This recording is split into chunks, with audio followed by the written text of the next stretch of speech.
بسم اللہ الرحمن الرحیم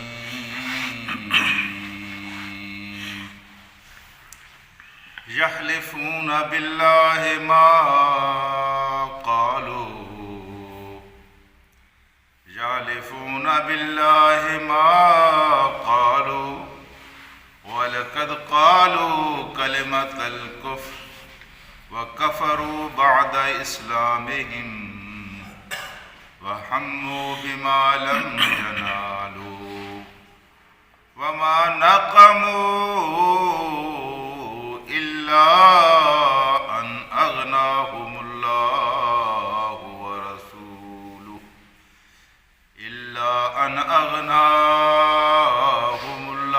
وَرَسُولُهُ مِنْ فَضْلِهِ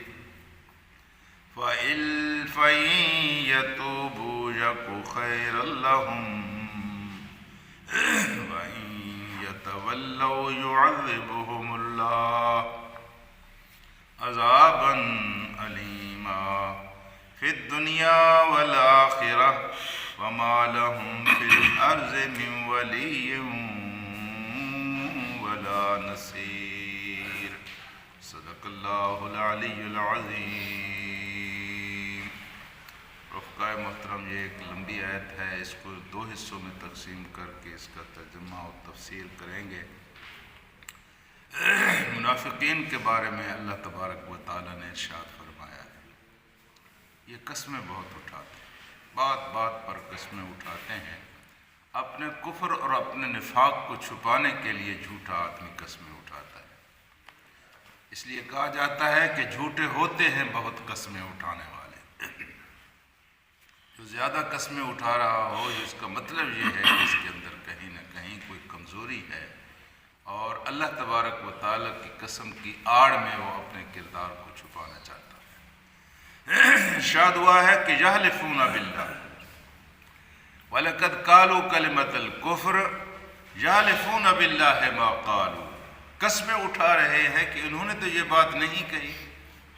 یحلفون حلف اٹھاتے ہیں، کس بات کا حلف اٹھاتے ہیں؟ ما قالوا، کہ انہوں نے یہ بات نہیں کہی۔ کئی روایات اس پس منظر میں مفسرین نے لکھی ہیں، اور کوئی ایک واقعہ اس کے پس منظر میں نہیں ہے، کئی واقعات ہیں۔ ایک واقعہ تو یہ ہے کہ حضرت جلیس جو اس وقت منافق تھے، انہوں نے ایک محفل میں کہہ دیا کہ اگر یہ محمد سچا ہے، یہ اپنے آپ کو رسول کہتا ہے اور سچا ہے، تو پھر ہم تو گدھوں سے بھی بدتر ہیں، جس کے گھر میں کھانا نہیں ہے اور جس کا حال یہ ہے، یہ اگر اللہ کا رسول ہے تو ہم گدھوں سے بھی بہتر ہیں۔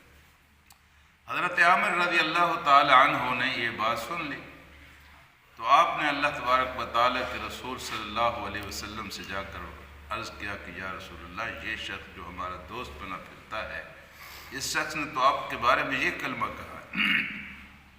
حضور اکرم صلی اللہ علیہ وسلم مسجد نبوی میں آئے اور ممبر پر بیٹھے، اور آپ نے جناب جلیس سے پوچھا کہ آپ نے یہ بات کہی ہے؟ یہ قسمیں اٹھانے لگے۔ انہوں نے کہا جی میں نے نہیں کہی، نعوذ باللہ، میں یہ بات آپ کے بارے میں کہہ سکتا ہوں؟ پھر آپ نے حضرت عامر کو بلا کر پوچھا کہ جی آپ کیا کہتے ہیں؟ یہ تو قسم اٹھا گئے۔ انہوں نے بھی قسم اٹھا لی۔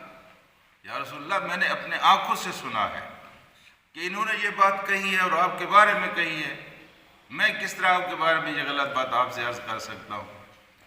تو جب دونوں طرف سے قسمیں آ گئی، بڑی عجیب صورتحال بن گئی مسجد نبوی میں اللہ کے رسول کے سامنے۔ اس نے بھی قسم اٹھا لی، انہوں نے بھی قسم اٹھا لی۔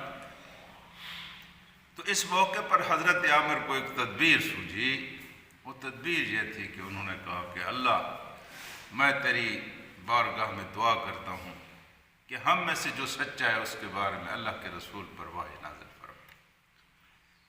جی، جب انہوں نے یہ بات کہی تو سارے مسلمانوں نے بڑے صدق کے دل کے ساتھ کہا آمین، اور پھر اسی وقت اللہ کے رسول صلی اللہ علیہ وسلم پر وحی کی کیفیت طاری ہو۔ اب جب وحی کی کیفیت طاری ہو گئی تو حضرت عامر تو خوش اور مطمئن کہ میں سچا ہوں، اللہ تعالیٰ سچ ظاہر کر دے گا۔ اور یہ حضرت صاحب ایسے تھے کہ ان کا بالکل وہ خون خشک ہو گیا تھا کہ اب میں بے نقاب ہو جاؤں۔ چنانچہ وحی کی کیفیت ختم ہوئی تو اللہ کے رسول نے یہ آیت پڑھ کے سنائی، کہ یحلفون باللہ ما قالوا، یہ حلف اٹھاتے ہیں کہ ہم نے یہ بات نہیں کہی۔ جب یہ آیت آپ نے سنائی تو حضرت جلیس کھڑے ہو گئے، انہوں نے کہا یا رسول اللہ صلی اللہ علیہ وسلم یہ سچے ہیں، میں جھوٹا ہوں۔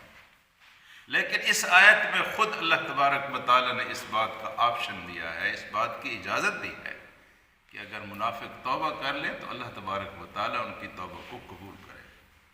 چنانچہ میں مسجد میں کھڑا ہو کر توبہ کرتا ہوں اور آج کے بعد میں مخلص مومن ہونے کا اعلان کرتا ہوں۔